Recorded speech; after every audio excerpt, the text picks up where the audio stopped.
I never thought the girl I grew up with, the one who used to hold my hand during storms, would one day call me toxic for the world to see. One Facebook post. And just like that, years of sisterhood shattered.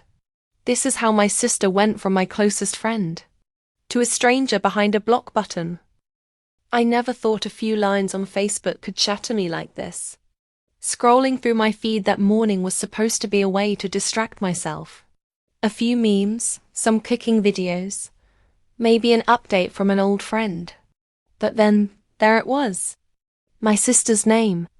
Her smiling profile picture dot. And then the words that made my hands freeze over my screen.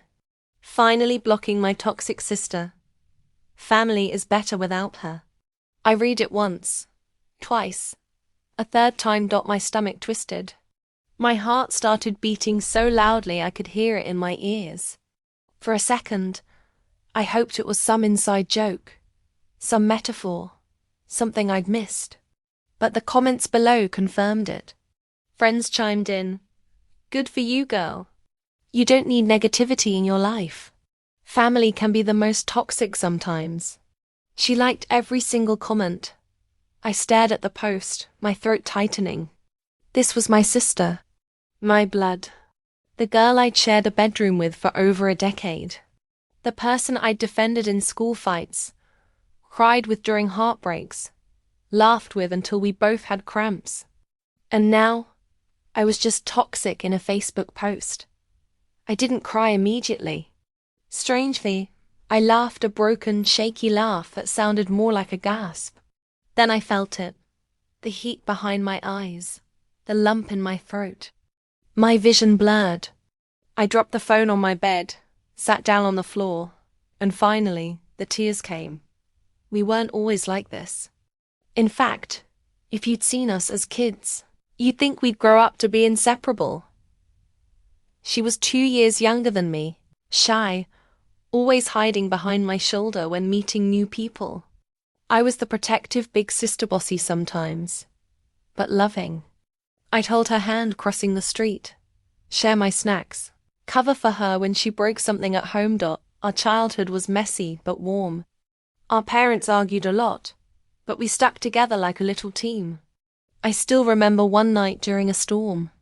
She was scared of the thunder, so she climbed into my bed, clutching her teddy bear. Don't be scared, I whispered. As long as I'm here, nothing will happen to you. She believed me. I believed it too.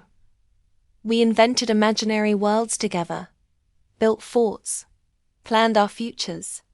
She said we'd live next door to each other when we grew up. We promised never to let anyone come between us. Looking back now, it hurts to remember those promises. Things changed slowly. At first, it was just little differences. She made new friends in high school who I didn't really get along with.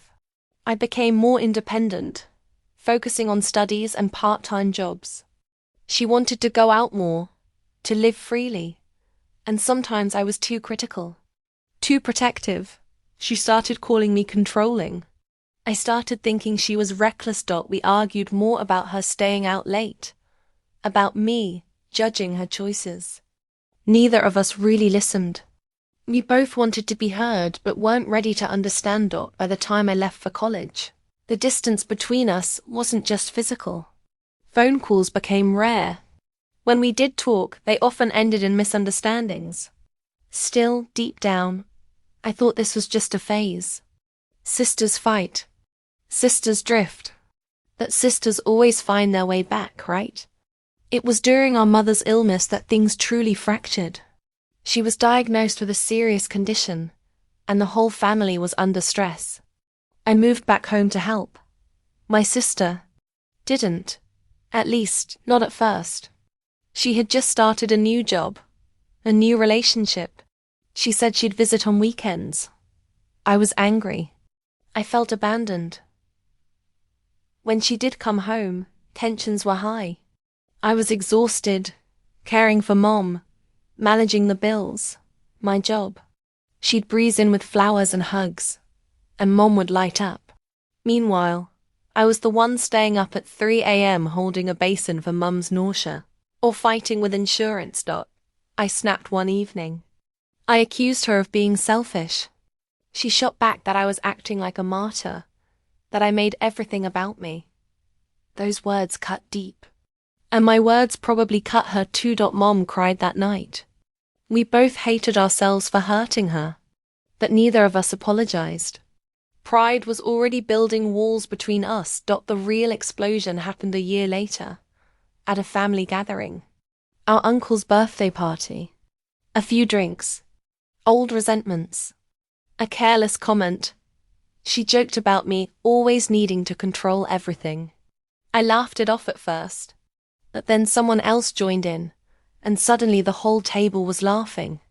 At me, I felt humiliated. I responded sharply, saying she wouldn't understand responsibility if it slapped her.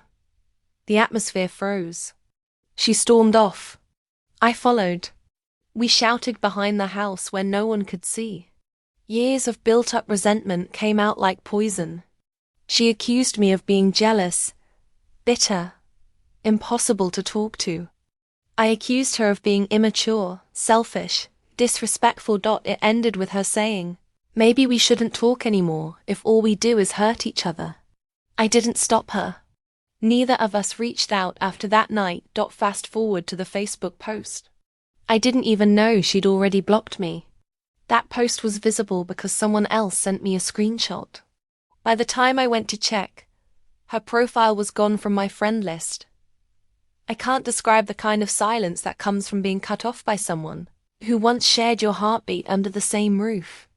It's not like a breakup. It's not even like death. It's like a door slammed in a house you both built. And suddenly you're outside, staring at walls you can't climb. I kept reading that line over and over. Family is better without her. Better without me. Better. It's hard not to start questioning everything. Was I really toxic? Did I smother her too much? Did I try too hard to fix things? Or did I simply love her in a way she couldn't accept anymore? The truth is, I'm not innocent. I've said cruel things. I've let pride win too many times. I wanted to protect her, but sometimes that protection came out as control. I didn't know how to love her gently when I was tired, scared, or hurting. And maybe she didn't know how to understand that my sharpness often came from love, not hate. It's easy to label someone toxic when you've stopped trying to understand them. It's also easy to cling to the idea that you're right and they're wrong. I think both of us did that. For too long. It's not the blocking that hurts most. It's not even the public humiliation. What hurts most is the thought that if something happened to her tomorrow, I wouldn't even know. That the girl who used to hold my hand during thunderstorms now sees me as a storm she needs to escape from. I replay old memories constantly.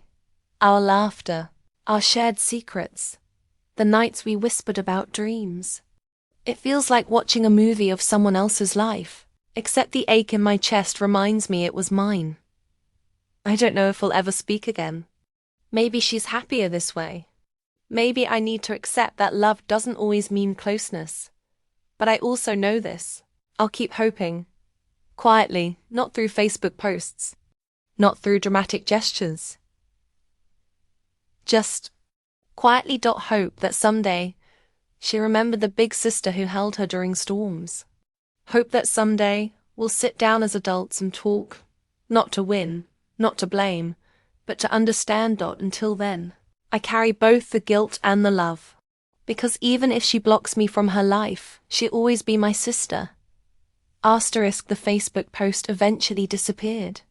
I don't know if she deleted it or made it private, but the damage was done.